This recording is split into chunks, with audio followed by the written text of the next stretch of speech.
मेवाड़ महाराणा अमर सिंह पर लगाए गए झूठे आरोप। महाराणा अमर सिंह के इतिहास को बहुत वर्षों से भ्रमित किया जा रहा है, जिससे कई किस्से ऐसे भी जुड़ गए हैं जिनका कोई अस्तित्व नहीं है और बेहतर शोध में उनका झूठ पकड़ना भी संभव है। ऐसी घटनाएं समकालीन ग्रंथों में नहीं मिलती, बल्कि बाद में प्रचलन आई है, जो कि मेवाड़ मुगल संधि के कारण महाराणा अमर सिंह को की गई है।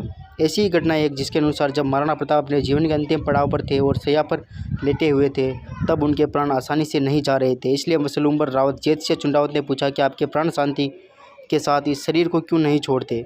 इस पर महाराणा प्रताप ने जवाब दिया कि मैं जानता हूँ कि मेरा बेटा आराम पसंद है, वह कष्ट सहन करके मेवाड़ और वंश के गौरव का मान नहीं रखेगा। वास्तव में यह घटना निराधार है, क्योंकि 1580 ईस्वी से ही कुंवर अमर सिंह ने अनेक युद्धों में वीरता दिखाई थी। दिवेर जैसे महायुद्ध का नेतृत्व स्वयं महाराणा प्रताप ने उनको सौंपा था और कुंवर ने इस युद्ध में महाराणा प्रताप को विजयश्री दिलाकर यह सिद्ध कर दिया था कि वे इस गद्दी के लिए सर्वथा योग्य हैं। इसके अतिरिक्त मेवाड़ से मुगल थानों को उखाड़ फेंकने में कुंवर अमर सिंह का विशेष योगदान रहा। इसलिए ऐसा कोई कारण नहीं था कि महाराणा प्रताप अपने अंतिम समय में अपने पुत्र पर इस प्रकार अविश्वास दिखाते। यदि महाराणा प्रताप को तनिक भी ऐसा लगता तो वे किसी दूसरे पुत्र को भी अपना उत्तराधिकारी बना सकते थे, परंतु उन्होंने ऐसा नहीं किया, क्योंकि वे जानते थे कि कुंवर अमर सिंह अनेक कष्ट सहकर भी मेवाड़ की लाज रखने में अपना 100% योगदान देंगे। महाराणा अमर सिंह के देहांत के कुछ ही वर्षों बाद लिखे गए ग्रंथ राणा रासो ने महाराणा प्रताप के देहांत के समय का बेहतर वर्णन किया है। राणा रासो में लिखा है कि अपने पुत्र अमर सिंह को बलवान समझकर महाराणा प्रताप ने निश्चय किया कि अब मुझे हरिस्मरण करके बैकुंठ वास करना चाहिए। इस प्रकार से सोचकर राणा ने गंगा जल से स्नान किया।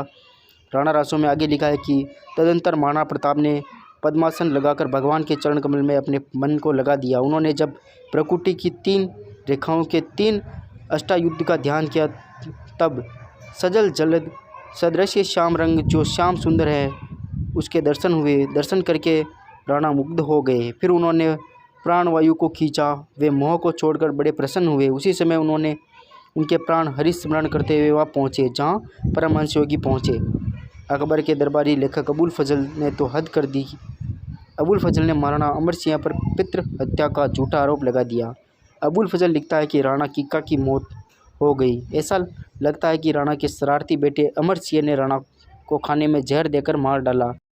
या तो अबुल फजल ने किसी अफवाह के चलते ये बात लिखी, या फिर महाराणा प्रताप से नाराज़गी के सबब से। इस बात को गलत साबित करने के लिए पहला तर्क यह है कि कुंवर अमर सिंह बड़े पितृभक्त थे, इसलिए वे ऐसा नीच काम नहीं कर सकते थे। मेवाड़ में एक रिवाज था कि उत्तराधिकारी कभी भी पिता की चिता को अग्नि नहीं देता था।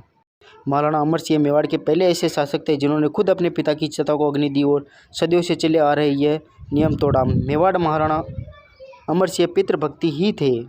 ग्रंथ राणा रासो में लिखा है कि राणा प्रताप के पुत्र अमर सिंह ने अंत्येष्टि क्रिया श्रुति स्मृति पुराण आदि शास्त्रोक्त विधि से जो आचार्य सम्मत है संपन्न की। इस कार्य ने अमर सिंह के यश को अलंकृत कर दिया। उसकी कीर्ति त्रिभुवन में फैल गई। पितृभक्त अमर के इस कृत्य को देखकर गुणवानों ने धन्य धन्य कहा।